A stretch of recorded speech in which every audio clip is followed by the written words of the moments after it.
the other day somebody told me, "Oh, your book is like normalizing India," which is so strange. Like, why do you need to normalize India? It was a white guy telling me. Well, this part I wrote a little bit during the lockdown. So I'm like, I'm going to do some day drinking and I'm going to write brilliant things. So I had beer and I wrote and I sent it to Mika, and I slept feeling like extremely pleased with myself. And morning I wake up with feedback from her that, Aditi, were you drunk? What have you sent me? It's rubbish. People who live in Bombay will hopefully really feel like somebody has written down their diary and they'll be like, yeah, and all of this has happened to me, half of this is great, this is so real. How do these people know me? Mika can be extremely positive. I'm exactly the opposite, because I'll be like, this can go wrong, and she'll be Whoops! like, See, the light just and fell. she'll be like, See, your negativity made this happen. Hi everyone, welcome to Kitabi Cabins. मेरा नाम वाणी है, and the following is a conversation that I had with Aditi and Michaela, who've written this brilliant book called Naked. Naked is sort of a character study which is disguised as an investigation into the death of this woman. The death is mysterious. It's probably a murder, or maybe it's not. But what I really liked about the book is that it's sort of a love letter to Mumbai, the city. It deals with a lot of themes. It talks about spirituality, it talks about religion, it talks about LGBTQ rights, and so on and so forth. So, if you are interested, pick up this book. It's very interesting. What I really liked about my conversation also with Aditi and Michaela was that it was so amazing to witness two women wonderful at what they do to come together and collaborate on a novel like this.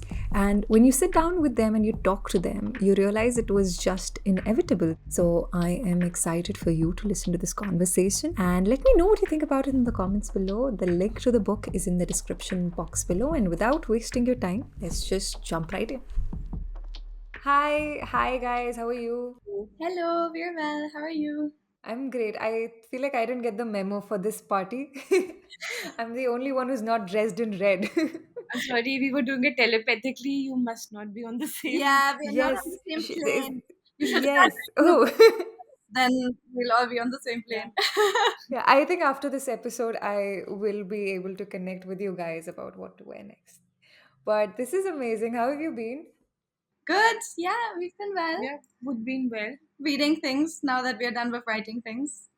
I'm never done with writing things, Okay, but yeah, I editing have work. little more time to read things. This was the first time you guys collaborated for a book, right? Oh, before that, congratulations on Naked. It's an amazing book. And tell us about how it felt to collaborate with each other, because from what I understand, collaboration takes a lot of time and effort and energy. But it seems like both of you are very telepathically Yeah, actually, this sound. outfit today, I told her that I am wearing red and she should wear red, but she was already in the rickshaw wearing red.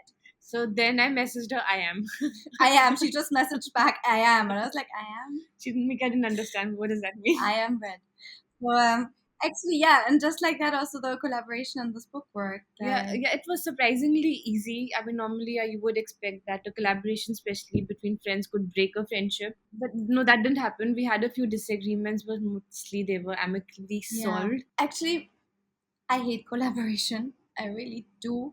And I prefer to work on my own. But with this book, it was so liberating. It was so exciting. It was moving things along much quicker, I felt, than if you work alone in isolation.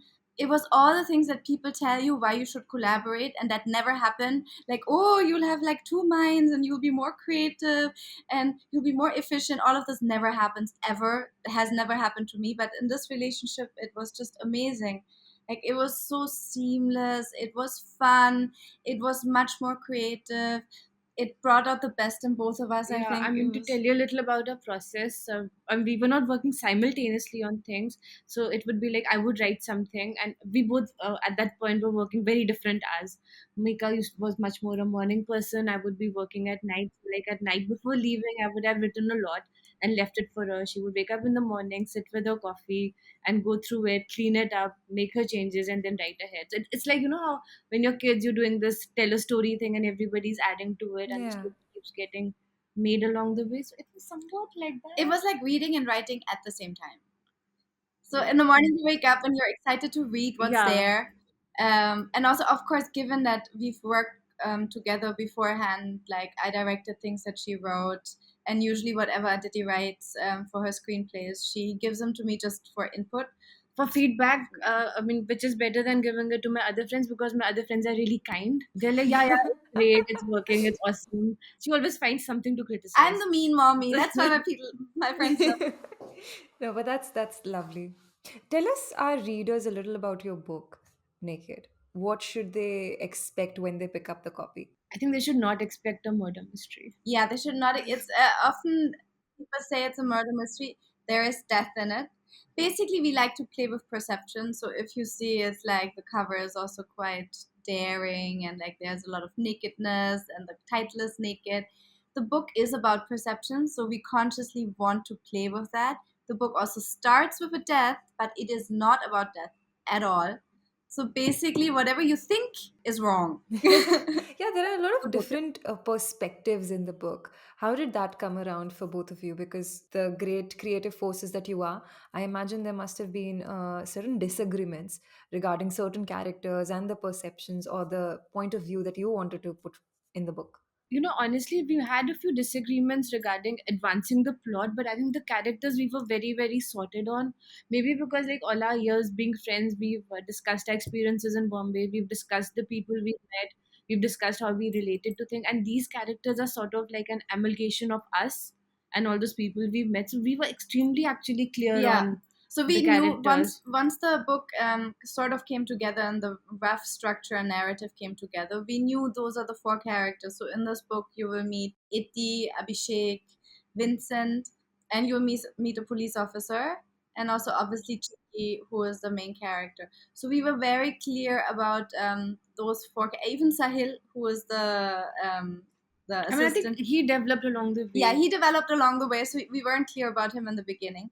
But all the other ones, we knew these are the kind of people they are, and we tried to treat them as real people. So whenever the plot was advancing, let's say Aditi gets Abhishek stuck in the situation, and then how it happens when you write, you just can't move ahead, and then you close your laptop and you go to sleep. I would work on this the next morning, and it would just organically evolve. Like whatever situation Abhishek got stuck in, by the time Aditi opened the laptop again, he got unstuck, or he got further stuck, depending on On Mika's mood on that my day. mood. Then we never had a big disagreement. Sometimes both of us would get stuck. And then we would meet over coffee and we'd be like, Abhishek has done this, and then Iti has done this. It was like gossiping about Yeah. friends. And then she'd be like, "You know what Iti did? This is what Iti did." And I was like, "No." And then she did this. She's like, "Yes, that's what she did." I was like, "How about then she does this?" And she'd be like, "No, Iti would never do that." I'm like, yeah, true. Iti would never do that. Maybe Iti would do this. So that's how Yeah, that we. happens. I don't want to give spoilers, but there's a part in Itti's life journey, personal life, where I felt she would have gone a certain way, and Mika just did not resonate with that. And then she's like, "No, that doesn't feel like Itti. That's not the reason she would take this call." And then we discussed, and and I had to be like, "Yeah, that does not feel like her. Let's find another way." And then we really got into Itti's head, and I think what we came up with Yeah, was so much more it was so much interesting. because we treated them like real people, and like you would gossip about this friend, and both of you kind of know that person, but you have a different perspective on him or her, and then you come up with the Yeah. story, sort of. We had a little thing once where this part I wrote a little bit during the lockdown. So alcohol was banned, and then one of my friends was like, "I've got this bottle of beer. Do you want? It's an extra one." I'm like, "Yeah, of course." So I'm like, "I'm going to do some day drinking, and I'm going to write brilliant things." So I had beer and I wrote and I sent it to Mika, and I slept feeling like extremely pleased with myself. And morning I wake up with feedback from her that, "Aditi, were you drunk? What have you sent me? It's rubbish." And I was like, "What? It That's wasn't brutal. rubbish. It was good." Yeah, that's me, the friend that everybody wants. She No, no. she lashed out. She's like, "Were you drunk? I've never read such drivel in my life. What have you written? It's making no sense. The language is all over the place." I'm like, and anyway, then I went back and I read it again, and it wasn't as bad as she said it was, but Yeah, I'm but a it bit wasn't. dramatic. Yeah, it wasn't as inspired as I had imagined that it was. So then I had to rewrite it and correct it, and I think it was better after that. Yeah. There was also this one point where there was this line I was really proud of. Mika kept deleting it. I kept putting it back. She kept deleting it, and then ultimately she forgot about it, and it stayed, and now she loves it. We've Yeah, used it in our we've used quotes it. So here we have and made there. bookmarks, but it's not part of this. This is just one of the sentences, Can I which, say what that yeah, you is? can say the line. What is the line? Okay, so Itti and Chinky are talking, and Itti asks Chinky, "What is manifestation?" And Chinky says, "Everything that happens." And Mika kept deleting it, and I'm like, "It makes sense. Let it stay." Eventually, she forgot about it, and it stayed, and now we've been using it. Yeah, we've actually put like we've made stickers and like merchandise, so it's one of our merchandise. Was the call to collaborate with each other out of friendship or also because you genuinely loved each other's work, which I'm pretty sure you did? I think the call came to us. The book demanded to be written by us. Okay, nice. Yeah. No, I wanted to collaborate with her because every time I write something, she gives me really valuable feedback. And I feel like there are things that I cannot do as well as she does. Like, she's extremely visual. All those visual details people have been praising in the book, most of it is hers. And I find that I'm really lacking over there. So I always thought that if we did this together, it would be great. Yeah, we balance out each other. Like Aditi has a way of she's had so much experience in writing films and like short stories that she's now overcome structure. Like she is so firm with her structure that she can now go beyond that.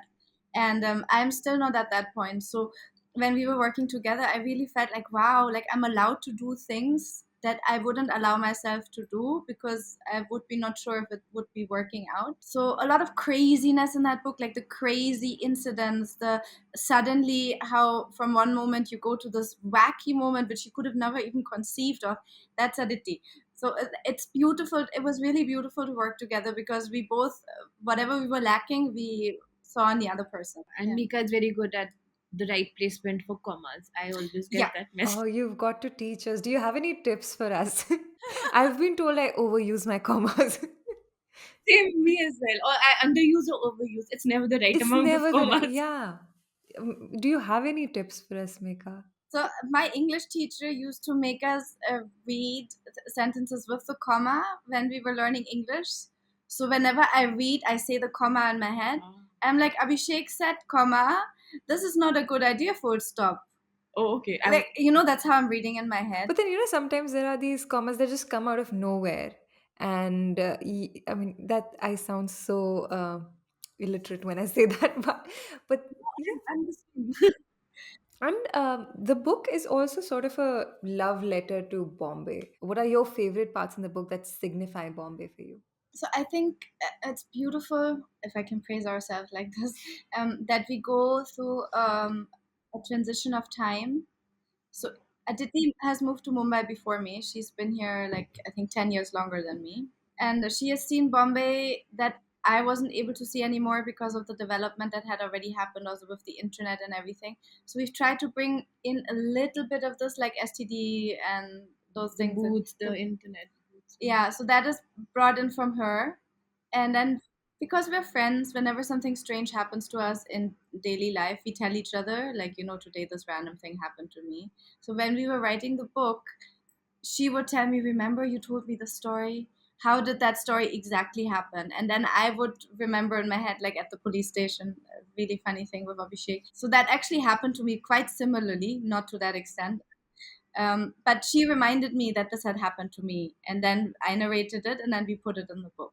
Yeah, in Bombay, when I came from Delhi. So for me, Bombay was like such a lovely culture shock. Like there was a cafe next to my house that was open till 1 a.m. Ah. and I could leave my house and walk to it, have a coffee, and come back all by myself. I mean, that in itself, kept me fascinated for an entire month. And the kind of people you meet here, I mean, Delhi people were really straight laced. Here, I met somebody a little bit like Chunky, and she used to say things like, "There are 11 ghosts living inside me." And I'm like, my mind is blown. I have never, like, people were talking about manifestation and past life in Bombay much before they were talking about it in Delhi or the rest of the world. The fact that you could go sit by the beach and just be calm and relax, I think all that has been presented in the book through various viewpoints.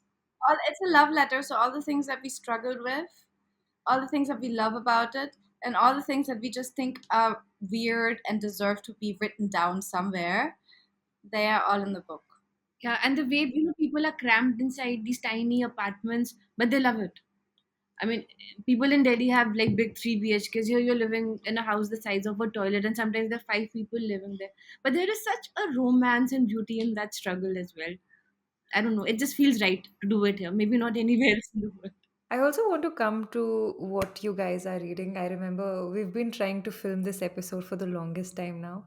And I kid you not, my modem stopped working yesterday night. And I was like, I have to film this episode.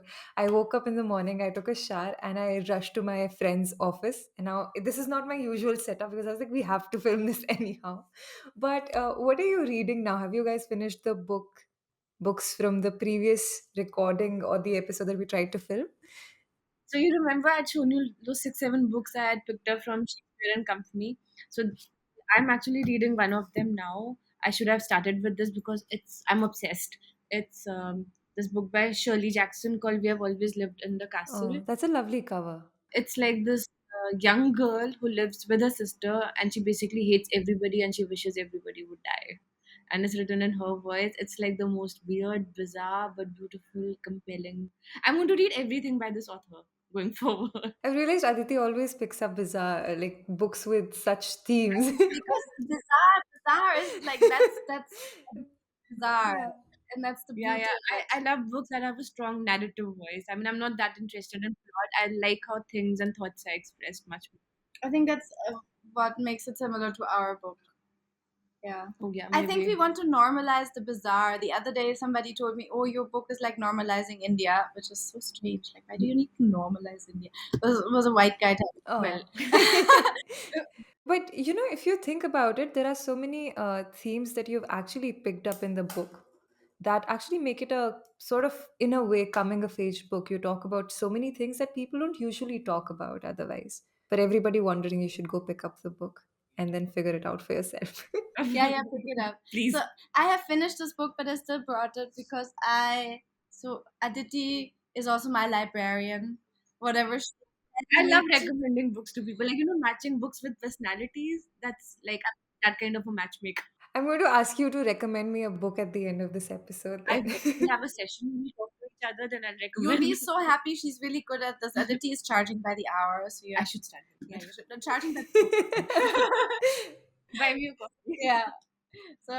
So she recommended this book called "The People on Platform 5." This also has a lovely cover. Yeah, it's about those people who meet in the train on a commuter train, and it's about commuters, and they're completely unrelated to each other, but they somehow get entangled with each other, and they all have different lives.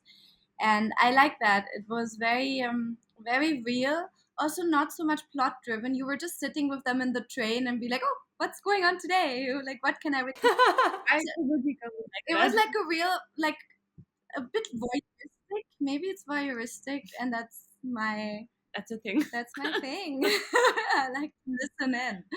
So this was great. I can recommend this book definitely. I was reading a book, and this reminded me of this book that I read by Bill Hare. It's called Insomniac City. It's a love letter to New York, and it talks about his relationship with Oliver Sacks and the city. And again, it's a beautiful book, completely different from your book, but then the fact that it talks about Bombay in such a way reminded me of this book. So I would highly recommend this book to you. It's called The Insomniac City. This is a nice Session. recommendation Thank you. circle. We'll Yeah. check that. It also has photographs that he clicked, so it's a sort of a it's a non-fiction. It's just about random things that would happen with him and while he was in a relationship with Oliver Sacks. So it's a great book that way. We'll just Also, check it people out. in New York, it's like Bombay. They are so crazy. You can just tell real life stories, and it's good enough for fiction. Yeah. What else are you guys working on? Another project? People have requested us for more work. In this book, we see Chinky through other people's point of views, but what about Chinky's point of view?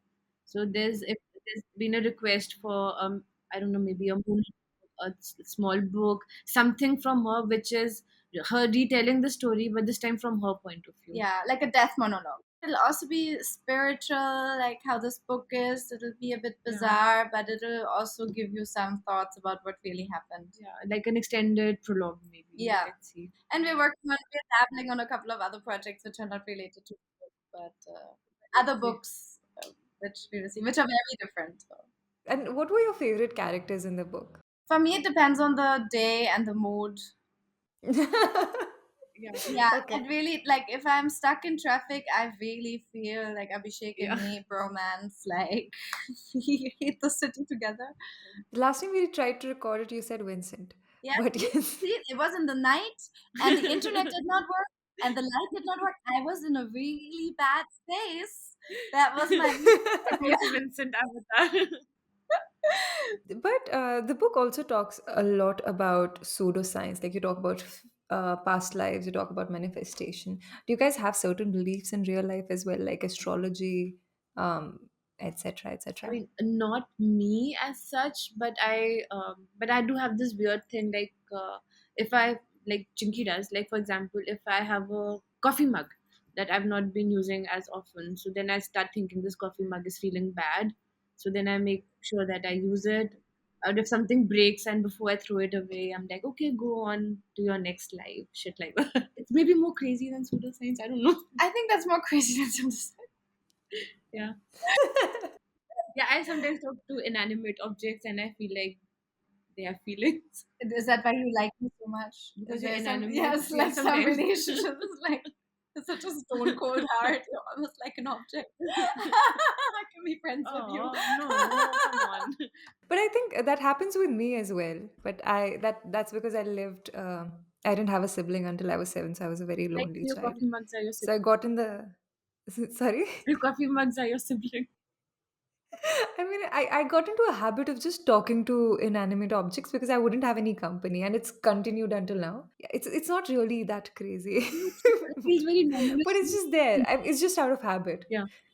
You don't want the cups to feel bad. You don't want your pen to feel Did bad. your little sibling ever feel sad that the cups didn't talk back to them? Because they're like somehow they seem to be talking to you. Why are they not talking to me? No, it's just I have a habit of just talking.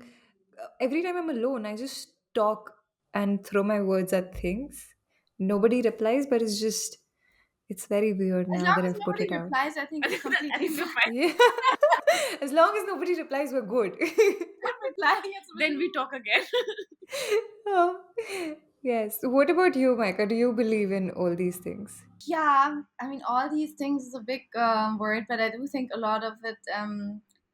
I think Chinky for me. A lot of people ask. I think also you have asked maybe last time, like who of the characters are we, and not like just what we relate to, but who are the characters are we. And I think Chinky is like I would like to be like Chinky. I think she is an aspirational version of myself. Like I would like to incorporate yoga into my life where I can be straightforward and detached. I know I'm straightforward, but like in a detached sense, and like that honesty which she has, and she just lives in the moment and is present and believes that in the higher planes, and she's really working towards that in her everyday metropolitan life.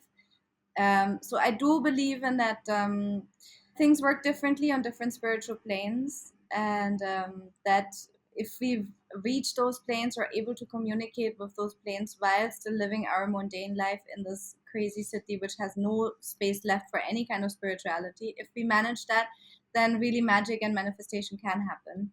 I do believe in that, and I do work towards that. I want to interject. Mika can be extremely positive. I think that's one of the things we argue about because I'm exactly the opposite. Because I'll be like, Mika, don't you see this? If you do this can go wrong. And she'll be Whoops! like, See the light just and fell. she'll be like, Aditi, oh shit. That's a She'll be sign. like, That's a sign, Aditi. Light just fell. yeah, and she'll say something like, See, your negativity made this happen. listen, Mika, if my negativity worked, I would have been dead 5 times over by now. Every time I take a plane, I feel like it's going to crash. It's not happened. So, Okay, yeah, should we wait until this frame gets yeah. adjusted by our magic elves in here? This will make for a great cut, by the way. I was going to tell you about. Don't be so positive. Yes, I was telling you how Mika's positivity and my negativity sometimes clashes. Mika, if somebody wants to get into spirituality, what would you recommend? Maybe read our book because we normalize spirituality. Amongst other things, we normalize that. It's like, yeah, one thing, read our book, read Naked.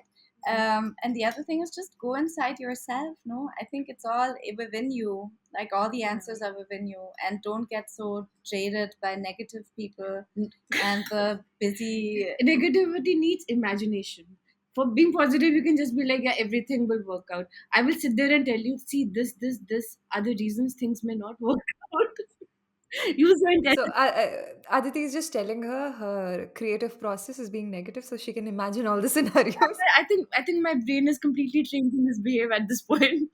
How did you guys go about researching with such different outlooks of life? I think we we did take some for Chinky. There was definitely some real life examples that have merged into this, like because she's an influencer. So there are spiritual influencers galore on Instagram and all these platforms. So we did look into them and then somehow looked for what felt real and valid for her Yeah. story. Yeah, and Abhishek's reaction to a spirituality could sometimes be my reaction to people being everything will be fine. I'm like, how do you know? Yeah. And then yeah, like certain things that were in the book, like for example, there's when they're setting up the apartment. I will spoil a little bit. Chinky lives with different people at different stages in this book, and hence the space changes. And one point of question is the placement of the bed, because depending in which direction you sleep, and don't ask me now because I've forgotten, but in that book you will find the answer. Depending on which direction you sleep in, your mind works differently. Like one calms you down and one gives you energy. So those are things that we researched. Is there anything that you want me to ask that I might have missed? We really want people from outside India to read this book as well, from outside Bombay. So people who live in Bombay will hopefully really feel like somebody has written down their diary and they'll be like, yeah, and all of this has happened to me. Half of this is great. This is so real. How do these people know me? And people who are not from Bombay and especially from outside, I think it will give them such an insight in the book. Like how you were saying about Insomniac City, about New York. I feel it gives you an insight into the city, and not everybody has been to Bombay. A lot of people in this world who don't wake up every morning and say like Bombay. That's on my like list. No, like I don't think a lot of people say that.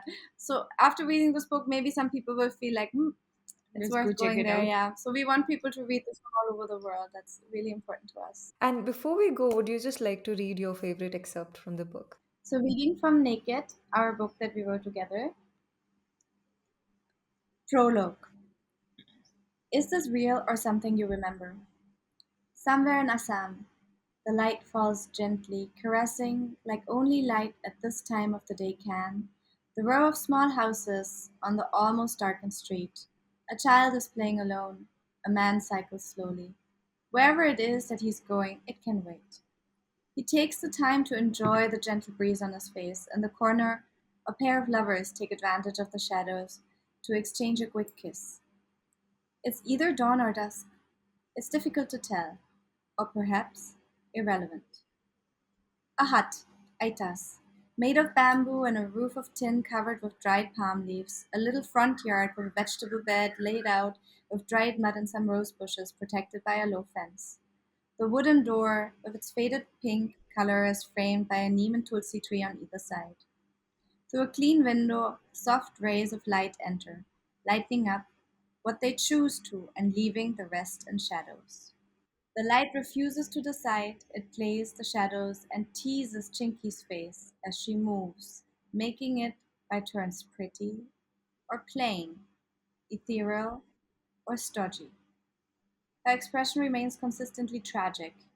Chinky is sitting at the edge of a wooden bed with brightly colored bedsheet, looking into the old but still vibrant face of her grandmother, 80-year-old Aita, as she lies on the bed, ready to leave her human body. Don't stare so hard at my face, child. Aita smiled. It's going to change anyway. Chinky's eyes widen a little as she stares down harder at Aita, perhaps expecting her face to start melting and rearranging until it matches the features and textures of her youth. Not right now, Aita chuckles, as if reading her granddaughter's mind. I meant in your memory. When my real face is gone from here and exists only in your mind, you will sometimes see more wrinkles, sometimes less. Sometimes you will make me more beautiful than I ever was. Memory is, after all, the least reliable way to remember something, isn't it? Yeah. Oh, this was nice. But congratulations, guys. I really hope people will pick up this book because it's amazing. I've read it. And Thank you for talking to us. It was so nice to Yeah, it speak to was you. thank you so much for giving your time and being here for this lovely chat. And I hope you guys had a great time as well. glad we did, and we'll catch up again for book Yeah, recommendations. yeah, absolutely. Yes. Before we go, Aditi has to recommend me a book. There is a book that I read recently which I really love. It's called Thistlefoot, and it's a contemporary fairy tale. Reminded me of the Russian folk tales I used to read as a child. If that's something you like, that I recommend off the bat. For a more personalized recommendation, I have to meet you. Yes, I'll make sure I meet you and get the recommendation. Hi guys, like and share this video, and please like and subscribe to Kitabi Cabins like here. Kitabs in a Cabin. It's amazing.